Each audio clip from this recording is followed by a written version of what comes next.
भूतकाल ने हमें बहुत सारे ऐसे धर्म पकड़ा दिए।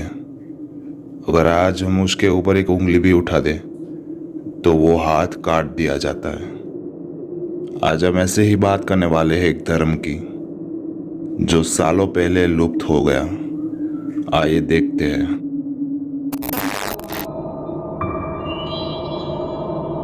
आजीविका।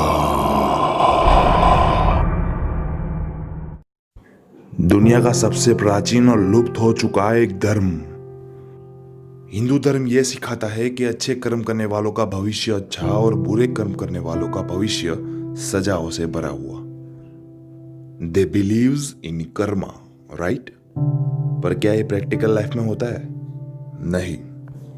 सोचिए, एक बच्चे का जन्म होता है गरीब इंसान के घर और दूसरे बच्चे का जन्म होता है एक अमीर इंसान के घर।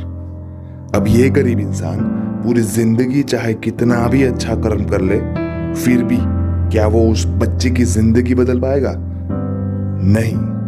और वो अमीर इंसान कितना भी बुरा कर्म कर ले, फिर भी उसकी और उसके बच्चे की जिंदगी में सिर्फ मजे ही मजे हैं। तो इसमें कर्म का फल कहाँ गया?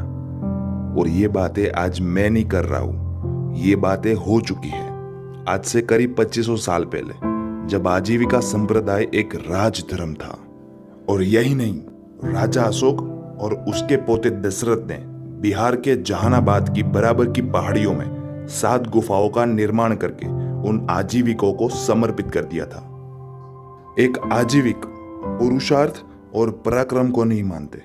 उसके अनुसार मनुष्य की जो भी अवस्थाएं है वो नियति के अधीन है, यानी कि जो हुआ, जो हो रहा है और जो होने वाला है, ये कोई कर्म का फल नहीं है, बस एक नियति है जिसको कोई भी इंसान नहीं बदल सकता। आजीविका की स्थापना महावीर और बुद्ध के कट्टर विरोधी मक्खली गोसाल ने की थी। जिस तरह हिंदू धर्म सिखाता है कि ये बस एक कर्म का परिणाम है, उसी तरह एक आजीविक सिखाता है कि ये बस एक नियति है जिसके परिणाम हम सबको भुगतने हैं। They do not believe in Karma. प्राचीन के ग्रंथों में आजीविका के स्थापक मक्खली गोसाल को एक मिस्टीरियस पर्सन कहा गया। ऐसा माना जाता है कि उनको प्रारब्ध यानी कि समय का पूर्ण ज्ञान था।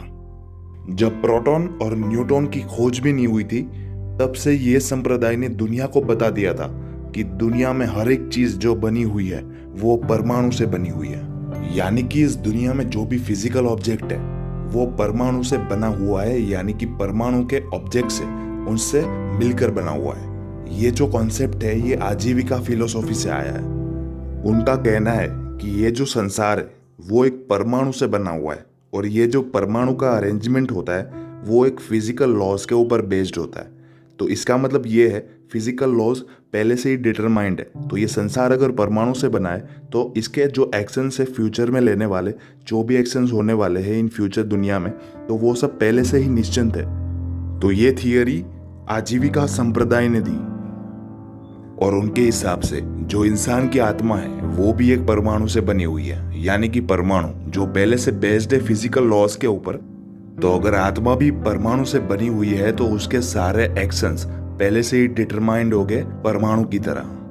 तो इसका मतलब ये है कि जो इंसान जो भी एक्शंस उसकी जिंदगी में ले रहा है वो पहले से ही डिटरमाइंड है। तो इसका मतलब नियति ने उस इंसान को चुना है वो काम करने के लिए। जो भी एक्शन वो ले रहा है वो पहले से फिक्स है, उसका रिजल्ट इसीलिए उसको नहीं मिल रहा। आप देखते ही होंगे रोजाना जिंदगी में कि बहुत सारे क्राइम वो करते हैं और उसका रिजल्ट उसको नहीं मिलता। क्यों? बस यही एक रीजन होता है, नियति उसके पास ये काम करवाना चाहती है। तो ये कॉन्सेप्ट है आजीविका फिलोसॉफी का। आजीविका संप्रदाय को इसीलिए इतना क्रिटिसाइज किया गया क्योंकि वे बस ये कॉन्सेप्ट और ये थियरी दुनिया के सामने रखना चाहते थे। सब धर्म के एक पिलर्स होते हैं। जैसे बौद्ध धर्म का पिलर है अभ्यास और जागरूकता, वैसे ही आजीविका संप्रदाय का एक पिलर था नास्तिकता, जो भगवान के कर्म और कर्म कांड में नहीं मानते थे। तो ये बस एक मैसेज वो दुनिया के सामने रखना चाहते थे कि इंसान को उसकी जिंदगी में ये टाइम पास से बाहर निकलना चाहिए कि भगवान, जादू, आत्मा, शैतान कुछ है भी कि नहीं। ये बस एक टाइम पास है, उससे बाहर निकलो और सिंपल लाइफ जीने की कोशिश करो। तो यही था आजीविका फिलोसॉफी का एक मैसेज। तो आपको कौन सी साइड लेना पसंद करेंगे, कर्मा, भगवान या आजीविका? ये कमेंट करके जरूर बताइए और अगर वीडियो पसंद आया हो तो लाइक जरूर कीजिए और चैनल को सब्सक्राइब करिए।